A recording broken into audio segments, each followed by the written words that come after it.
Sarah clutched her purse a little tighter as she surveyed the playground. It was a beautiful, sunny afternoon, the kind that made the world feel vibrant and full of life.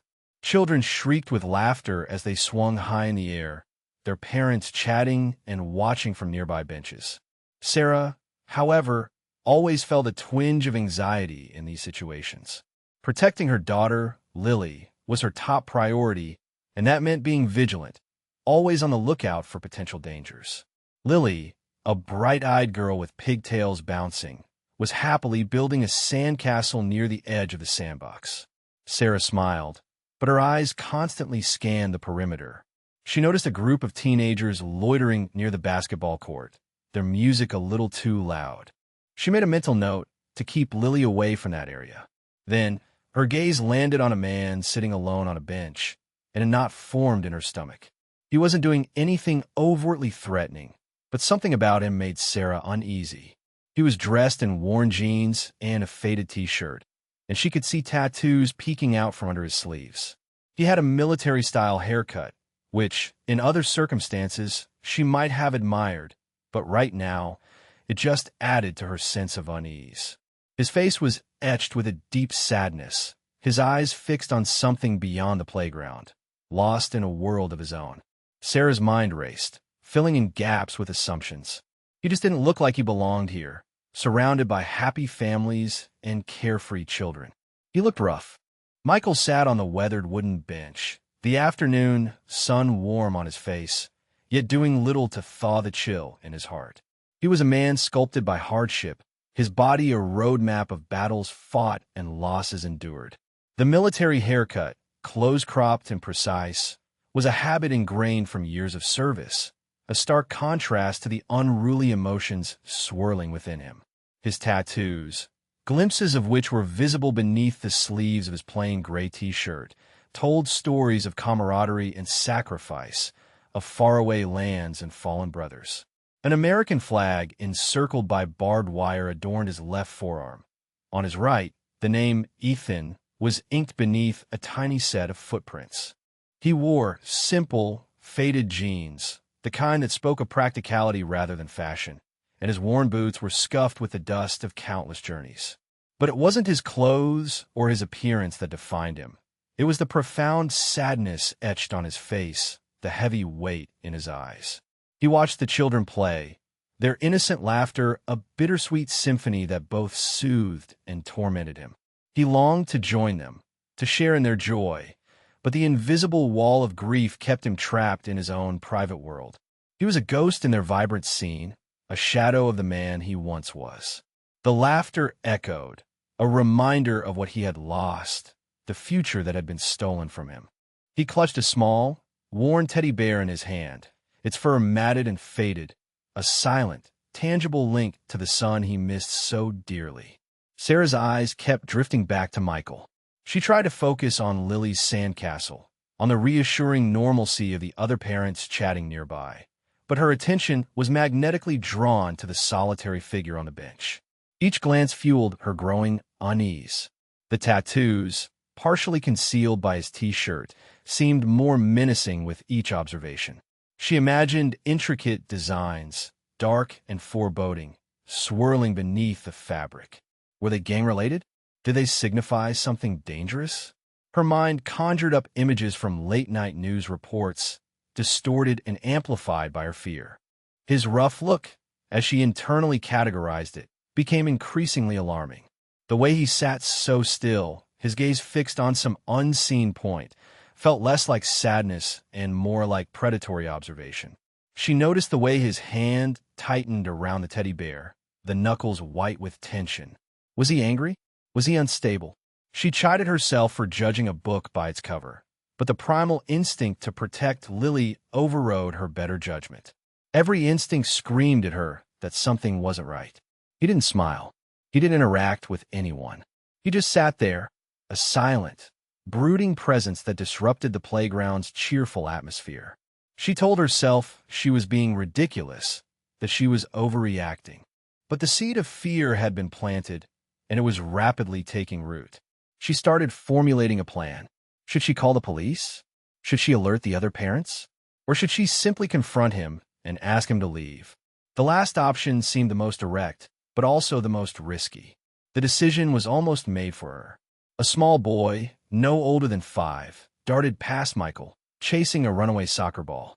He wasn't looking where he was going and, in his haste, bumped squarely into Michael's leg.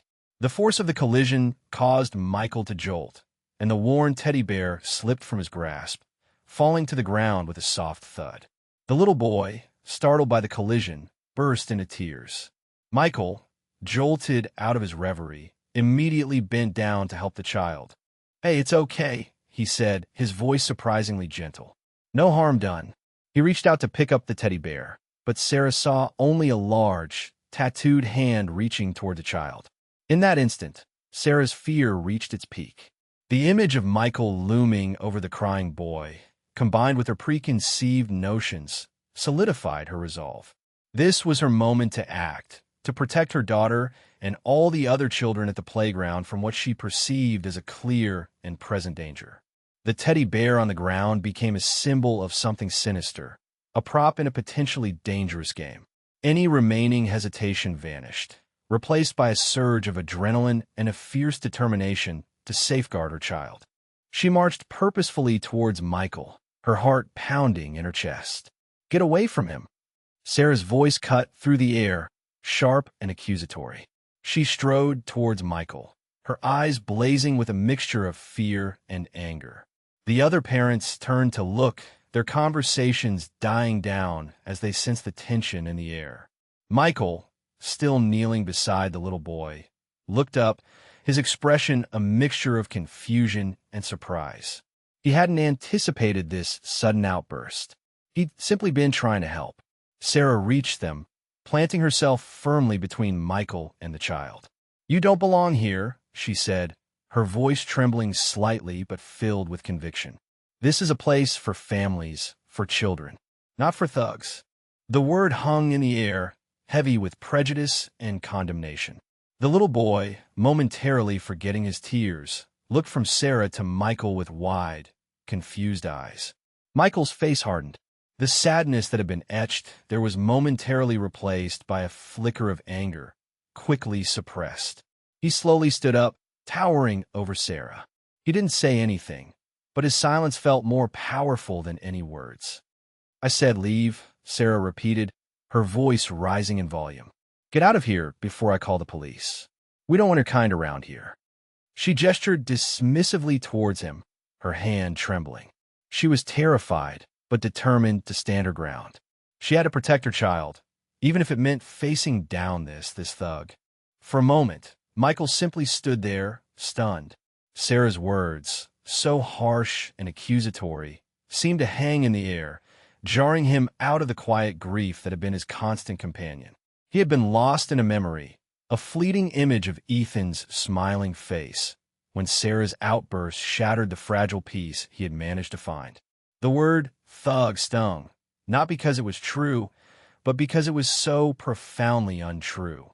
He had dedicated his life to protecting others, to serving his country with honor and courage. He had faced down enemies far more dangerous than a frightened mother at a playground.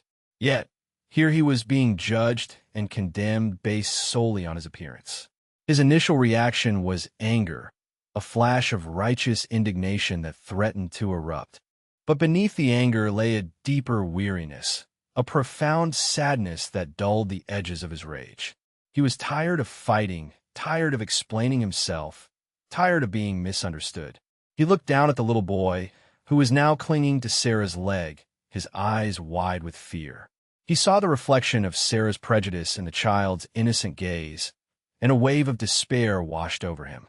He couldn't explain his grief, his pain, to someone who was so determined to see him as a threat. The weight of his loss, the memory of Ethan, suddenly felt heavier than ever. He just wanted to be left alone with his memories. Just as Michael was about to turn and walk away, defeated, a voice boomed across the playground. "Hold on a minute there." A man, older than Michael but still powerfully built, strode purposefully towards them. This was David, a regular at the playground, often seen pushing his granddaughter on the swings. He carried himself with the quiet confidence of a man who had seen his share of battles. He noticed the confrontation unfolding and, recognizing Michael, knew he had to intervene. David stopped beside Michael, placing a hand firmly on his shoulder. "Sarah, isn't it?" he said, his voice calm but firm. "I think you've got the wrong idea about this young man." Sarah, taken aback by David's intervention, faltered slightly. "David, I'm just trying to protect my daughter," she stammered. "He looks threatening." David chuckled softly, a sound that held no humor. "Threatening? Sarah, this is Michael. He served our country with distinction. He's a hero." He looked at Michael, his eyes filled with respect. "Don't let her get to you, son. Some people just don't know any better." He turned back to Sarah, his voice hardening. "You owe Michael an apology. You have no idea what he's been through." The other parents, who had been watching in stunned silence, began to murmur amongst themselves, their expressions shifting from curiosity to concern. The atmosphere in the playground had changed dramatically. David turned his attention back to Sarah, his voice softening slightly, though still firm. "Sarah, Michael isn't just any soldier. He's a highly decorated war hero. He's received medals for bravery that most of us can only dream of. He saved countless lives." He paused, letting his words sink in. But that's not all. He lowered his voice, his tone filled with compassion. "Michael also lost his son, Ethan, in a tragic accident a few months ago." He gestured towards the teddy bear lying on the ground. "That was Ethan's bear. Michael brings it here, sometimes, to feel close to him." Sarah's face paled. The anger and fear that had been driving her melted away, replaced by a wave of shame and disbelief.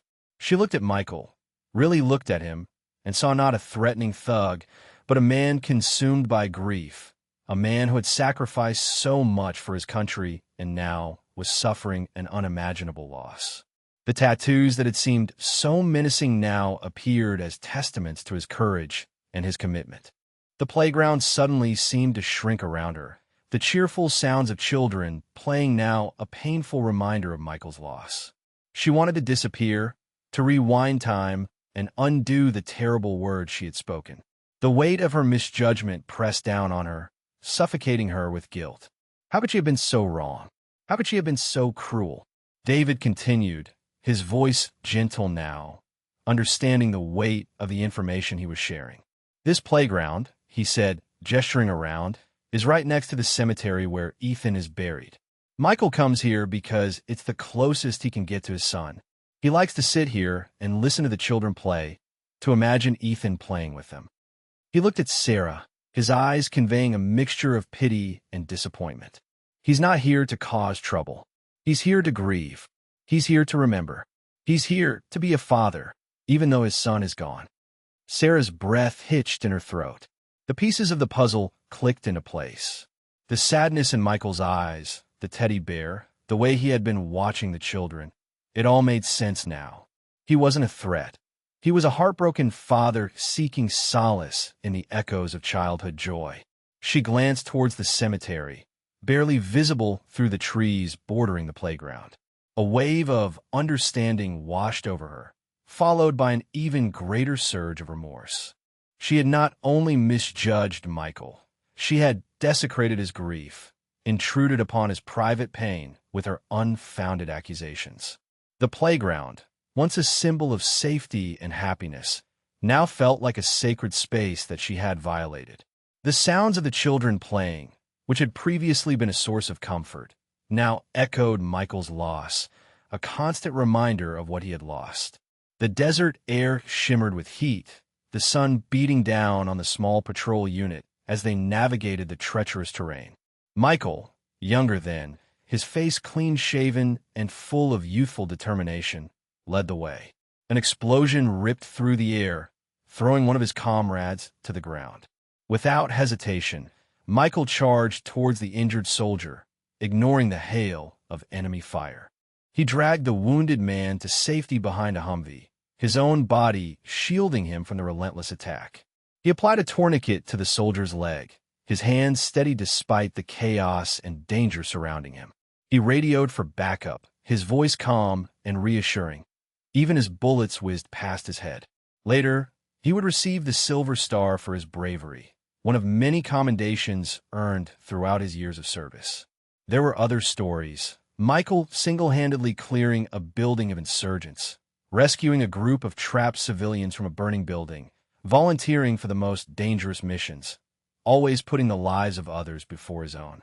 These were the actions of a man who embodied courage and selflessness, a man who had dedicated his life to protecting the innocent. This was the Michael that Sarah had so carelessly labeled a thug, a man whose heroism stood in stark contrast to her prejudiced perception. The tattoos she had deemed menacing were symbols of his sacrifice, marks of honor earned in the service of his country. The rough exterior concealed a heart of gold, a spirit forged in the fires of battle and tempered by the crucible of loss.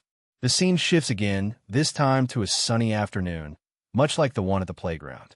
Michael was at home, enjoying a rare leave from his military duties. He was playing catch with Ethan in the backyard, their laughter echoing through the air. Ethan, a bright and energetic boy, was Michael's whole world. A sudden screech of tires shattered the idyllic scene.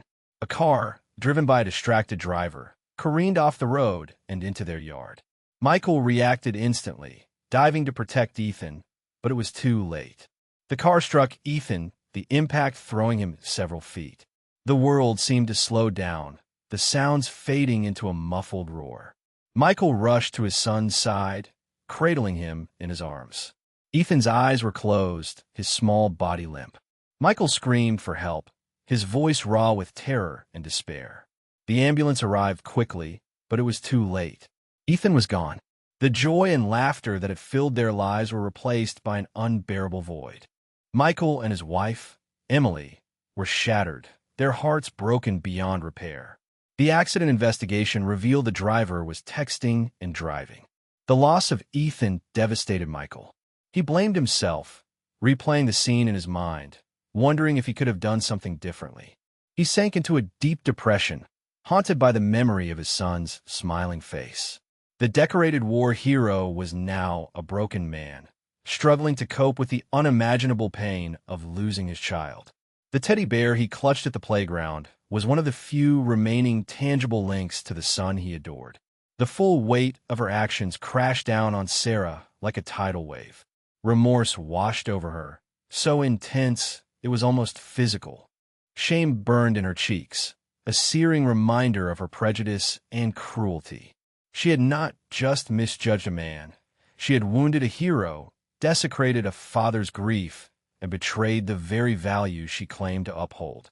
Every word she had spoken, every accusatory glance, every fearful assumption now echoed in her mind, amplified by the knowledge of Michael's true character and his devastating loss.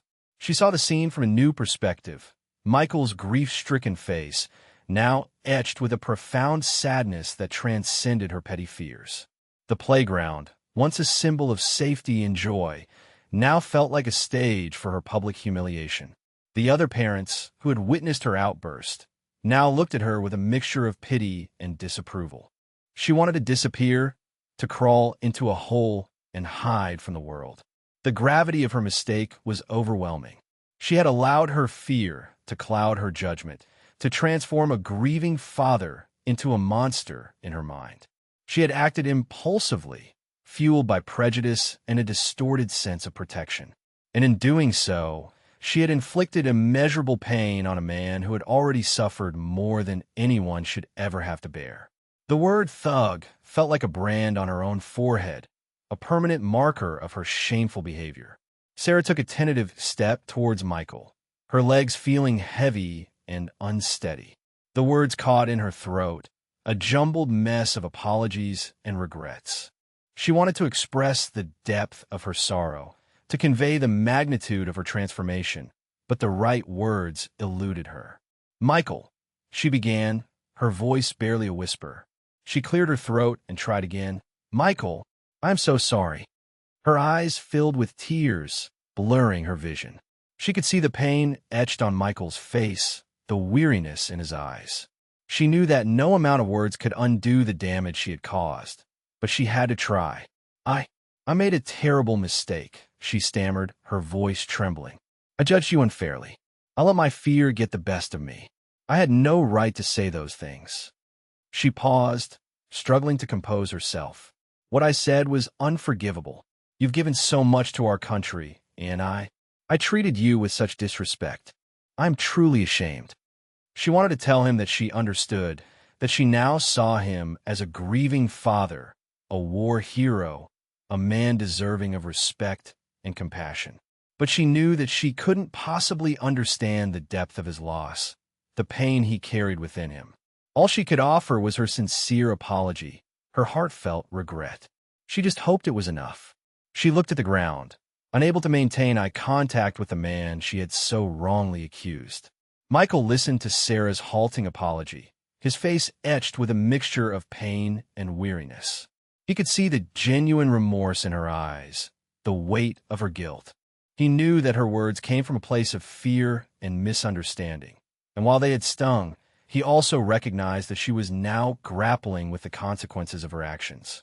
He had faced far worse in his life, both on the battlefield and in the depths of his personal grief. He knew that holding on to anger and resentment would only prolong his own suffering. He also knew that everyone makes mistakes. He took a deep breath, his voice quiet but firm. "Apology accepted," he said, his gaze meeting hers for the first time. He saw the surprise and relief in her eyes. He paused, searching for the right words. "Just try not to judge people so quickly," he said, his voice filled with a quiet dignity. "You never know what someone is going through." He offered a small, sad smile, then bent down to pick up Ethan's teddy bear. He brushed off the dirt and clutched it tightly in his hand, a silent reminder of the son he had lost. He didn't need a grand gesture or a lengthy explanation. He simply needed to be acknowledged, to be seen as a human being, not as a threat. Sarah's apology, though imperfect, had offered him that. He nodded once, a silent acknowledgement, then turned and walked towards the cemetery. Sarah watched Michael walk away, a solitary figure burdened by grief. His words, though simple, resonated deeply within her. "Try not to judge people so quickly. You never know what someone is going through." They were a stark reminder of her own biases, her own tendency to make snap judgments based on appearances. She realized that her fear, while understandable, had blinded her to the humanity of another person. She had allowed her protective instincts to morph into prejudice, transforming a grieving father into a threat in her mind. She had acted out of ignorance, and the consequences had been devastating. The encounter with Michael served as a wake-up call, a harsh lesson in empathy and understanding. She resolved to be more mindful of her own biases, to challenge her preconceived notions, and to approach others with an open heart and a compassionate spirit. She thought about Lily, about the values she wanted to instill in her daughter. She wanted Lily to grow up in a world where everyone was treated with respect and kindness, regardless of their appearance or background. She knew that she had to lead by example, to demonstrate the importance of empathy and understanding in her own actions.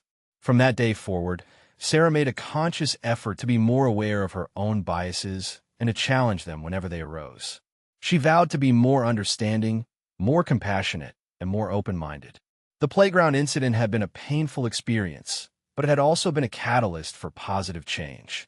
She hoped that one day, she could truly earn Michael's forgiveness, not just with words, but with her actions. Months later, Sarah found herself in a brightly lit room, surrounded by other volunteers. She was at the local veteran support organization, sorting donations and preparing care packages for soldiers overseas. The experience at the playground had profoundly changed her, and she was determined to honor Michael's sacrifice and demonstrate her commitment to change in a tangible way. She spent hours each week volunteering at the center, listening to the stories of veterans, offering support and encouragement, and learning about the challenges they faced both during and after their service. She helped organize fundraising events, wrote letters to deployed soldiers, and assisted with job placement services for veterans returning home. The work was both rewarding and humbling. She met men and women from all walks of life, each with their own unique experiences and struggles. She learned about the physical and emotional toll of war, the difficulties of reintegrating into civilian life, and the importance of providing support and understanding to those who had served their country. Sarah found a sense of purpose in her volunteer work, a feeling that she was making a small difference in the lives of those who had given so much. She often thought about Michael, wondering how he was coping with his grief and hoping that he could somehow sense her efforts to make amends. She understood that she could never fully repay him for her mistake, but she was determined to honor his sacrifice and to dedicate herself to serving those who had served her country. She brought Lily with her sometimes, hoping to teach her the importance of service and respect. The playground was quiet, the children gone home for the day. The sun was beginning to set, casting long shadows across the green grass. Sarah stood at the edge of the playground, near the fence that separated it from the cemetery, a respectful distance away. She watched as Michael walked slowly toward a small, unassuming headstone. He knelt down, his movements stiff and deliberate. He gently placed the worn teddy bear on the grave, arranging it carefully as if tucking a child into bed. A single tear rolled down his cheek, tracing a path through the lines etched on his face. It was a tear of grief, of love, of remembrance. It was a tear that spoke volumes about the pain he carried within him, the emptiness that would forever be a part of his life. Sarah didn't approach him. She knew that he needed his space, his solitude. She simply stood there, a silent observer, a witness to his grief. She wanted to convey her respect, her understanding, her commitment to change. She hoped that somehow he could sense her presence, her silent promise to honor his sacrifice and to remember his son. Their eyes met briefly, a fleeting connection across the distance. There were no words exchanged, no gestures made, just a silent acknowledgement, a shared understanding of the pain and the promise of remembrance. Sarah turned and walked away, leaving Michael alone with his memories, knowing that she would never forget the lesson she had learned at the playground that day. The experience had changed her forever.